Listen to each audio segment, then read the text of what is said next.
Hi అండి, నమస్తే. Welcome to our channel. ఇవాల్టి మన టేస్టీ రెసిపీ వచ్చి పచ్చి మామిడికాయ కొబ్బరి పచ్చడి అయితే తయారు చేయబోతున్నానండి. రెండు కాంబినేషన్లో. ఈ పచ్చడి రైస్లోకి, చపాతీలోకి, అలానే పూరి, రోటీస్ ఎందులోకైనా బాగుంటుందండి.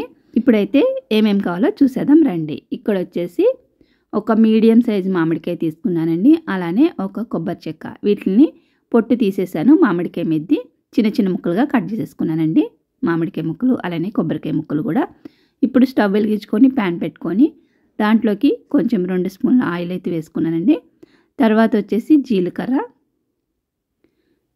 వేసుకొని లైట్గా వేయించుకోండి. తర్వాత వచ్చేసి మన ఎండుమిరపకాయలతో అయితే చేస్తున్నానండి. మీకు ఇష్టమైతే పచ్చిమిరపకాయలు కూడా వేసుకోవచ్చు. రెండిట్లో ఏదైనా వేసుకోవచ్చు, మరి ఏం ప్రాబ్లం ఉండదండి. ఇక్కడ నేనైతే ఎండుమిరపకాయలతో చేస్తున్నాను. ఎండుమిరపకాయలు కూడా కారాన్ని తగ్గట్టు వేసుకోండి. ఎండుమిరపకాయలు తొందరగా వేగిపోతాయండి. సిమ్లో పెట్టుకొని వేయించుకోండి. ఇక్కడ వచ్చేసి కొంచెం కరివేపాకు కూడా వేసుకున్నాను.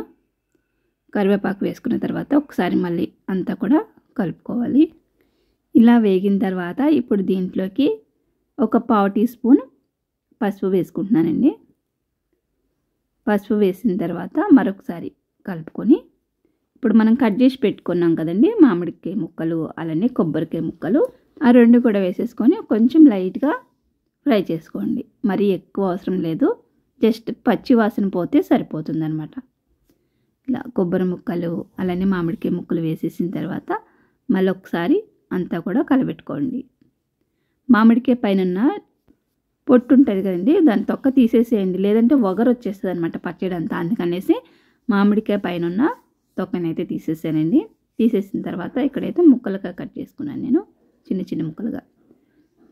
ఇలా వేగిపోయిన తర్వాత ఇప్పుడు పక్కన పెట్టేసుకోండి. ఇంకో వేరే ప్యాన్ పెట్టుకొని దాంట్లోకి కొద్దిగా ఆయిల్ వేసుకొని, ఇది తాలింపు కోసమండి. ఆయిల్ మరిగిన తర్వాత మినపప్పు, శనగపప్పు వేస్తున్నాను. తర్వాత వచ్చేసి కొన్ని ఆవాలు అలానే జీలకర్ర, తర్వాత వచ్చేసి ఎండుమిరపకాయలు, ఒక 2 ఎండుమిరపకాయలు వేసాను.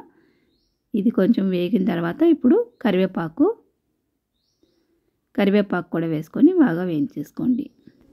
తాలింపు అస్సలు మాడద్దండి. మాడిందంటే పచ్చడి టేస్ట్ అనేది మారిపోతుందన్నమాట. ఇదనే కాదు, ఏ తాలింపు అయినా అంతే, ఏ కర్రీకైనా మాడకూడదు.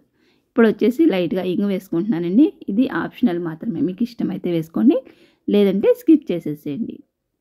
ఇలా వేగిన తర్వాత స్టవ్ ఆఫ్ చేసేసుకోండి. ఇప్పుడు మిక్సీ జార్ తీసుకొని మనం ఫ్రై చేసుకున్న మామిడికాయ ముక్కలు, కొబ్బరికాయ ముక్కలు ఉన్నాయి కదండి, ఇవన్నీ కూడా మిక్సీ జార్లో వేసేసుకుంటున్నాను.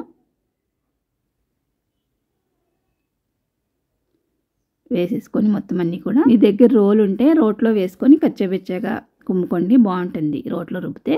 లేదంటే మిక్సీలో వేసి ఒక్క తిప్పాలంతే. ఇప్పుడు వచ్చేసి రుచికి తగ్గట్టు ఉప్పు అయితే వేస్తున్నానండి. ఉప్పు వేసుకున్న తర్వాత మిక్సీ పట్టేసుకుంటున్నా. మరీ మెత్తగా కాదండి, కచ్చబెచ్చగా.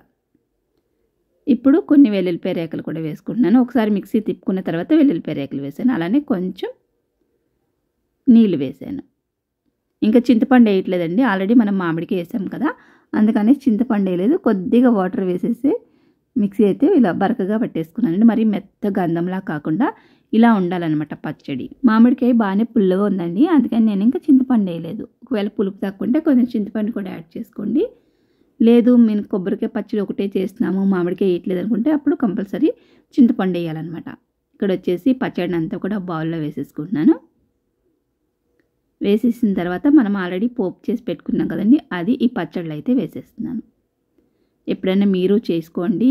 ఈ రెండు కాంబినేషన్లో కొబ్బరి అలానే పచ్చి మామిడికాయ పచ్చడి సూపర్ అయితే ఉంటుందండి. మీరు ఇంతవరకు టేస్ట్ చేయకపోతే ఒకసారి అయితే ట్రై చేయండి.